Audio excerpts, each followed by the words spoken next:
네, 매주 수요일에는요, 수요 스페셜 새 남자의 정치 수다와 함께합니다. 한 주의 중반 가장 핫한 코너인데요. 오늘도 김경진 변호사, 소종섭 전 시사저널 편집국장 두 분과 함께합니다. 스튜디오에 나와 계십니다. 안녕하세요. 안녕하세요. 네, 날씨가 쌀쌀해졌습니다. 겨울이 다가오는 것 같습니다. 예, 추위를 뚫고 오셨죠. 그런데 내용은 뜨겁네요.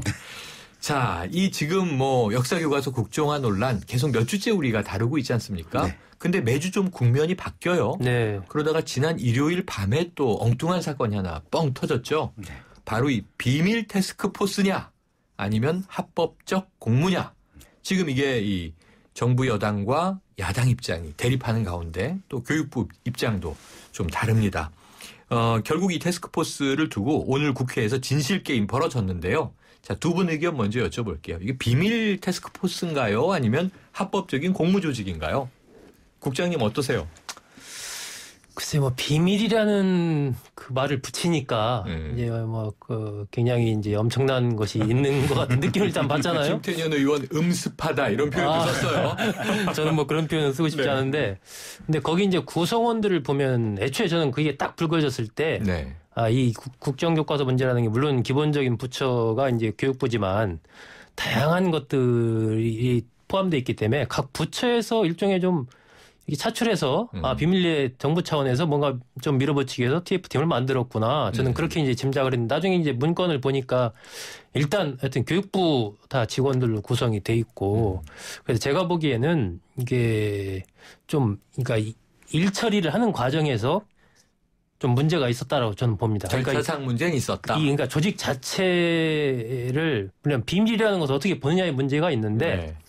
이걸 좀 투명하게 그러니까 교육부에서도 이게 굉장히 큰 문제고 대통령의 주요 또 관심사고 이러다 보니까 뭔가 별도의 인력을 빼서 좀 일 처리를 해야 되겠다는 생각을 했던 것 같은데 그 과정을 이렇게 좀 사전에 준비를 하다 보니까 투명하지 못하게 이렇게 가다 보니까 이 결국은 투명하지 못한 게 뭐냐 불투명한 거? 그 비밀스러운 거네. 네. 이렇게 이제 연결이 되는 그런 것들이 있어서 정부가 자신 있게 국정화로 가겠다고 한다면 저는 개인적으로 국정화를 반대하는 입장입니다. 네. 하지만 정부가 그렇게 이제 추진하고 이렇게 가고 있다면 투명하게 그러면은 그 논리를 가지고 우리가 인력이 부족하니까 이렇게 인력을 해서 좀 추가로 하겠다. 이런 식으로 하면 쭉 공개해가면서 기자들한테 추진해도 될 것인데 무리하게 이것을 뭔가 사전에 여러 가지 기획성으로 해나가고 이러다 보니까 그것이 이제 이렇게 좀 번진 것이고 지금은 교육부가 TF팀이 아니고 어쨌건 역사교육지원팀이다. 정식으로. 네네, 그렇게 밝혔죠. 법적으로 좀 문제가 될 수 있기 때문에 그렇게 지금 해명을 하고 있는 그런 상황이죠. 자, 매끄럽진 못했지만 그럴 수 있는 기획 조직인데 어쨌든 절차가 투명하지 않아서 아쉽다는 말씀이었어요. 변호사님은요? 투명하지 않은 게 비밀 조직 아닙니까? 사실은 소 국장님이 그냥 그렇다고 그냥 외둘러서 얘기를 해버리신 건데 투명의 반대는 불투명 조직 이렇게 하죠. 불투명한 것을 네. 좋아하는 것이 비밀이죠. 네. 사실은 그게 그러니까 요새 이제 그 관공서 가보신 분들 대체로 느끼시겠지만 심지어는 검찰청 같은 경우도 들어가는 방실 입구에 보면 검사 이름과 사진이 적혀 있어요. 네. 그리고 밑에 수사관들도 이 수사관 누구누구 담당하는 역할 이런 것들이 표시가 돼 있거든요. 네. 여러분들 정부 부처 인터넷 홈페이지 들어가 보세요. 그러면 가령 역사교육지원과라고 한다면 대체로 그 홈페이지 밑에 보면 과의 담당 과장, 부서장 누구, 서기관 누구, 담당 업무 누구 이래가지고 쫙 해서 다 나와 있거든요. 전화 연락처, 하는 임무, 언제부터 보임일 이렇게 다 나와 있는데 여기는요 진짜 재밌는 게 지난번에 국정원 댓글 사건하고 똑같은 게 야당 국회의원이 쫓아가자마자 안에서 문을 잠궜어요. 안에서 문을 잠궈버렸어요. 그리고 나서 경찰을 불렀어요. 더 이상 이 야당 국회의원들이 접근하지 못하도록 하고 그다음에 이건 100% 확인된 건 아닌데 당시에 현지에 기자들이 많이 출동을 했다 그래요. 같이 야당 국회의원들하고 같이. 근데 기자들이 이렇게 저렇게 보니까 일단 컴퓨터 치우기에 바빴다는 거예요. 그다음에 그 안에서 작성된 문건 파쇄에 바빴다는 거예요. 그리고 그 안에 들어가는 것은 이 지문 인식해서 한정된 소수의 사람만 들어갈 수 있도록 했고 원래 이 국제교육원 건물에는 경비 직원이 외부 용역 경비 직원이 있었는데 네. 경비도 필요 없다 니들 오지 말아라고 경비 회사하고 그 경비 계약도 해고를 해버렸다 그래요. 근데 사실은 이게 자 비공개 업무건 공개 업무건 이게 이 공무원들이 작성한 문건이나 서류나 이런 것들은 사실은 국가기관을 위해서 공공기록물로 영구 보존을 해야 맞거든요. 이 법에 정해진 이 공공기록물 관리법에 따라서 보관을 해야 되고 네. 특별한 내용이 아닌 한은 사실은 이게 정보공개법 있지 않습니까? 정보공개법에 보면 우리 부서에서 이러이러한 업무를 하고 있고 이 업무에 관련해서 이러이러한 문건을 생산했다는 목록을 이게 다 비치를 해야 되고 그 목록에 따라서 국민이 요구하면 바로바로 이게 공개를 해줘야 돼요. 그게 정보공개법에. 근데 이 부서는 어떤 부서인지는 모르겠지만 목록 올려놓지 않았고 그다음에 뭔지 몰라도 가자마자 그냥 안에서 문 잠그고 파쇄하기에 바빴고 컴퓨터 뜯어내기에 바빴다. 이건 누가 봐도 음습하고 비밀이 확실히 있는 비밀 태스크포스가 맞다라고 생각할 수밖에 없습니다. 이번 과정을 보면 저는 좀 새정치민주연합이 좀 성급했다고 봐요. 오히려 야당이 성급했다. 그것이 이제 그러니까 이건 뭐 비밀 조직이냐 아니냐 이런 걸 떠나서 전략적으로 굉장히 좀 너무 다급하게 저기를 했다는 거니까 만약에 그런 문건을 확보했으면 조금 더 정확하게 증거를 확보할 수 있는 충분한 그런 게 있었는데 사실은 이렇게 급작스럽게 들이닥침으로써 김 변호사님 얘기한 대로 문 닫아 걸고 다 없애버리. 그러니까 정확한 실체를 사실 알기가 어려운 그런 부분이고요. 저는 이 짐작인데 이 조직 뭐 역사교육 지원팀 확대했다는 이 조직은 이 어쨌건 국정교과서의 전반적인 부분에 대해서 사전에 상당히 이제 교육부도 그렇지만은 특히 이제 청와대와 여러 가지 좀 일정한 관련성을 갖고 사전 준비를 했던 그런 조직이 아닌가. 개인적으로는 사실 저는 그렇게 이제 추론을 그러니까 저도 그렇게 있어요. 생각을 하는 게 사실은 청와대가 직접 관리하는 조직이었던 것 같아요. 예. 네. 자, 여기까지 이야기를 나누고요. 이제 도입인데 뜨겁습니다. 4부에서 계속 이어가겠습니다.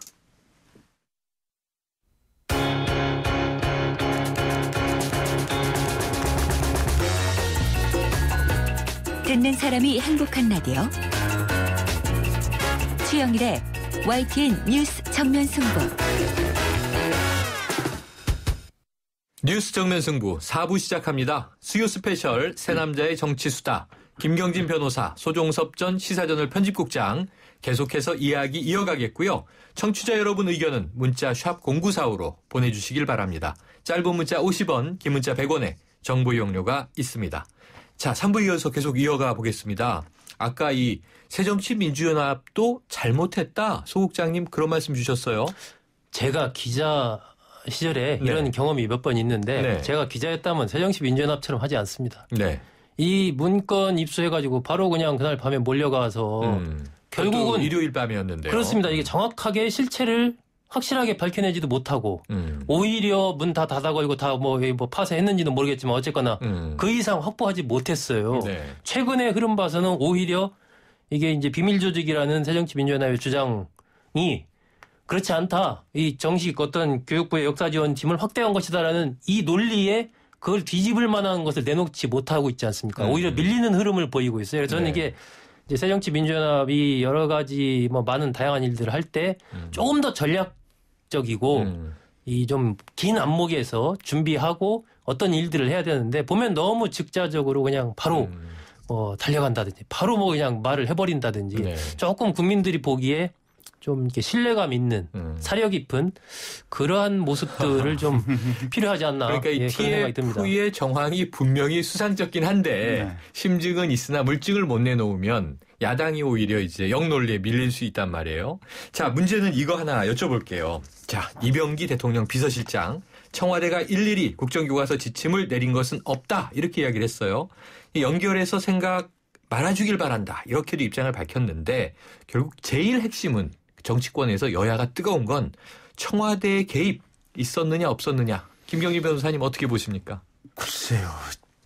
청와대 개입이 아니고 청와대 직속 조직 아닌가요? 아, 개입이 아니다. 직속 조직이다. 청와대 실질적인 청와대 직속 청와대가 직접 관리하는 조직이다. 저는 이렇게 보고 있고요. 그러니까 방금 소 국장님께서 말씀하신 대로 실은 새정치민주연합이 좀 더 치밀한 체증 작업을 거친 다음에 현장을 확실하게 덮쳐서 이 증거를 잡았어야 되는데 그 부분이 조금 아쉽긴 한데 아니 청와대 직속 조직이라고 생각할 수밖에 없는 게 대통령께서 시정연설에서 했던 언동의 강약을 보면 대통령의 의지가 얼마만큼 강한지 우리가 읽을 수 있는 거 아니겠습니까? 뭐 어제부터 계속 그 이야기, 진단과 분석이 나오고 있습니다. 네. 반면에 황우여 교육부총리 같은 경우는 저거 잘라야 된다. 지금 여권 내부에서도 그 얘기가 나오는데 사실은 미온적이거든요. 보면. 네. 답답한 것은 청와대고 청와대가 밀어붙이려고 했던 것이다. 그런데 가령 그런 정황들이 계속해서 이제 추정이 되는 게 예비비 같은 경우도 지금 40몇 억이 그냥 쑥 하고 나갔지 않습니까? 네. 물론 이게 교육부 장관, 교육부총리라면 할 수 있을지는 모르겠지만 어쨌든 기재부하고 협의를 해야 되는데 결국은 대통령 아젠다 아니면 그렇게 기재부에서 쉽게 이렇게 사람을 내줄 상황은 아니거든요. 네. 거기다가 일부 언론에서 지금 취재한 보고서 보면 이게 이 BH11 점검 회의 지원 뭐 이런 내용의 폴더라든지 문건들이 지금 쭉 있거든요. 심지어는 이 국정화에 반대하는 단체라든지 이런 사람들의 동향을 파악한다. 그래서 그 현장에 지금 여기 있던 연구사 한 명이 가 있는 모습이 사진에 찍힌 것도 지금 있다는 것 같거든요. 네. 그리고 체계적인 언론 홍보를 위해서 뭔가 언론에 기고를 하고 또 이 얘기를 대신해 줄 수 있는 패널을 발굴하고 여러 가지 지금 얘기들이 나와 있거든요. 보면. 그래서 이런 일련의 완벽한 종합적인 지원이라든지 흐름을 보면 이건 결국은 청와대에서 실질적으로 이 기구를 움직였다. 저는 그렇게 추정할 수 있습니다. 일개 부처, 일개 부서라고 보긴 어렵지 않느냐. 직속 조직이라는 표현은 안 맞는 것 같고요. 네. 네, 어차피 뭐 소속은 다 교육부 소속 공무원들이니까. 네, 교육 공무원들이죠. 예, 그런데 어쨌든 여러 가지 이 상황을 종합해 봤을 때 뭔가 이제 청와대의 그런 의지와 이런 이제 조직이 생긴 것과 관련이 있을 가능성은 저도 높다라고 보여지는데 과연 얼마나 청와대가 직접 여기에 관련이 있는지 뭐 일각에서 그때 소문은 뭐 청와대 쪽 그 담당 수석이 왔다 갔다 이런 얘기도 있었잖아요. 그런데 네. 밝혀진 얘기가 아닙니다. 맞습니다. 그러니까 새정치민주연합이 이런 일을 할 때 일주일이면 일주일 정말 잠복해서 정확하게 했으면 사실 놀라운거리가 안 되는 지금 저희가 이야기하는 것은 하나의 그냥 추론일 뿐이거든요. 네. 실체는 어쨌건 교육부 공무원들로 이루어진 지원팀이기 때문에 이런 부분에서의 어떤 한계가 있는 것이고 그것이 이제 현재 그 새정치민주연합이 갖고 있는 어떤 역량의 또 한계를 보여주고 있다라고 저는 그렇게 네. 보고 있습니다. 요즘엔 정말 개인사나 뭐 정치권 일이나 증거가 중요해지는 것 같아요. 근데 물증이 있어야 돼요. 근데 저는 이번 정부 들어와서 공무원도 그렇고 정권도 그렇고 굉장히 뻔뻔스러워지는 게 사실은 안에서 문을 잠그고 증거인멸을 해가면서 그러면서 지금 감금당했다라는 식의 또는 현장에 출동해서 사실 확인하려고 했던 야당 의원이 화적대다 이런 식의 그냥 역비판을 해버리지 않습니까? 여당 의원들의 이야기였죠. 예. 네. 그러니까 저런 식으로 엎어치기를 하는 반대 논리가 그냥 서슴없이 나오는 세상이 있을 수도 있구나라는 것을 보면서 오히려 깜짝 놀라고 있거든요. 서청원 의원이 이야기한 화적대 같은 용어는 저도 보면서 참 이분이 중진 의원이고 굉장히 어쨌건 원로 아니겠습니까? 근데 표현을 이렇게 쓴다는 것은 한편으로 본다면 최근에 물론 이제 대통령 지지도도 높고 뭐 이제 또 야당이 어떤 상대적으로 지지도가 낮고 이러기 때문에 그렇다라고 생각은 하지만 너무 이게 좀 이렇게 상대를 좀 우습게 본다고 할까요? 무시한다고 그럴까? 예, 그렇지 않고서 사실 그런 용어 쓰기가 쉽지가 않은데 너무 그것도 굉장히 좀 잘못됐다고 저는 봅니다. 그렇군요. 그러니까 아까 말씀하신 감금은 또 김무성 대표가 한 이야기예요. 네. 공무원들을 감금하고 이렇게 이제 또 격앙된 어조. 아까 이 김 변호사님 말씀하셨던 마치 이 2012년 대선 직전에 그 국정원 여직원 사태를 보는 듯했다라는 말도 서청원 최고위원이 먼저 했어요. 여당 의원이 저 얘기를 저렇게 연결시키시네 하고 좀 의아하기도 했는데 자, 지금 여기서 일파만파 가고 있습니다. 아까 이야기하셨던 것 중에 자, 황우여 장관, 이 교육부가 오히려 미온적이고 청와대가 몸이 달았다. 그러면은 지금 이 황우여 이 부총리 경질론 어떻게 될 걸로 보세요? 경질될 가능성이 높다라는 얘기가 지금 상당히 나오고 있는 것 같아요. 일단 첫째는 뭐냐면 대통령이 저렇게 목매고 있는 아젠다를 장관이 저렇게 그냥 이렇게 흐물흐물하게 일을 하고 있을까. 벌써 대통령 눈밖에 났다라는 게 하나 있는 것 같고 두 번째는 당 입장에서도 지금 사실은 당에서 당 대표나 당 최고위원들이 돌격대처럼 이렇게 하고 있잖아요. 근데 선거를 생각한다면 사실은 당에서도 마음이 편치 않은 상황이거든요.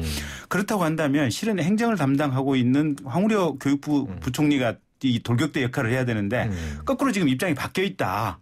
그런데 그런 상황에서 지금 당에서 불만이 굉장히 강한 것 같고 경우에 따라서는 아마 그럴 가능성이 적긴 하지만 만에 하나 수도권 이 여권 의원들의 반발이 워낙 세져서 이 지금 교과서 국정화 문제에 대해서 회군이나 철군을 하게 된다면 네. 누군가 희생양이 필요한데 결국은 희생양 황우여 부총리 밖에는 없지 않느냐 그런 추정들을 하고 있는 것 같습니다. 두 가지 경우의 수인데요. 소 국장님 이게 회군이 가능한 일입니까? 회군이나 회군 철군 불가능합니다. 네. 네, 회군 불가능하고 이미 뭐 정해진 수순 밟아가는 것이고 이건 처음부터 뭐 그런 저는 예정된 수순으로 네. 간다. 이거 뭐 야당이 반대하고 이런 문제를 떠나서 그건 이미 정부 특히 대통령의 의지가 워낙 강하기 때문에 네.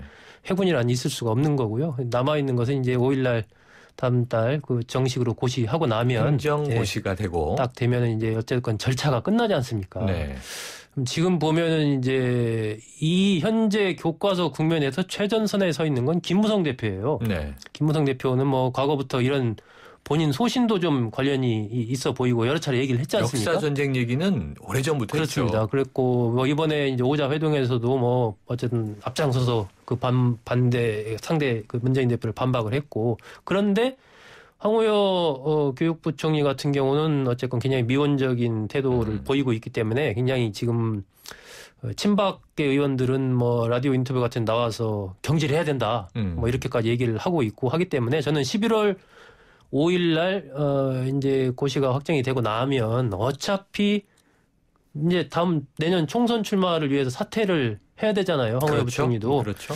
그래서 뭐 11월 5일 그 이후에 이제 물러날 걸로 보는데 그 성격을 뭐 지금 흐름으로 봐서는 경질에 가까운 사태라고 봐야 되겠죠. 그래서 네. 저는 오히려 과연 이런 상황이라면 내년 총선에서 황우여 부총리가 그 연수에서 다시 나와서 육선 고지에 오를 수가 있을까? 공천 받을 수 있을까? 예, 약간 포인트가 예, 지난번에 그 뭐 유승민 의원에 대해서 대통령이 세게 그냥 뭐 배신의 정치 얘기했던 그랬죠. 것처럼 요즘 이런 흐름 속에서는 요즘 친박계 의원들 얘기 나오는 거 봐서는 예. 황우여 부총리에 대해서도 그런 느낌을 갖고 있지 않을까. 경질돼도 만약에 공천이 쉽지 않을 수 있다라는 말씀에 공감이 가는 게 네. 김무성 당대표까지도 경질 이야기가 나올 만도 하다 이런 네. 이야기를 했단 말이에요. 그러니까 이거 당에서도 불만이 있는 거고 네. 그다음 말씀하신 대로 청와대에서도 불만이 있는 거고 네. 그런데 이건 하나의 경우의 수인데요. 이 황우여 부총리가 먼저 사퇴해버리면 어떻게 돼요? 저는 타이밍을 놓쳤다고 봐요. 놓쳤다. 지난번에 그 기억하시겠지만 진영 보건복지부 장관이 여러 차례 그 하면서 사퇴했지 않습니까? 그랬죠. 황 부총리도 그 아마 저는 황 부총리 소신과 이 현재 국정화 부분은 좀 차이가 있다라고 봐요. 네. 그런데 이미 본인이 사퇴해야 될 시기를 이미 놓쳤어요. 예, 그래서 굉장히 본인도 지금 아마 곤혹스러운 상황이지 않을까. 뭐 자, 그렇게 짐작을 경질 합니다. 가능성은 두 분 다 공이 높게 평가를 해 주셨습니다. 자, 그러면은요.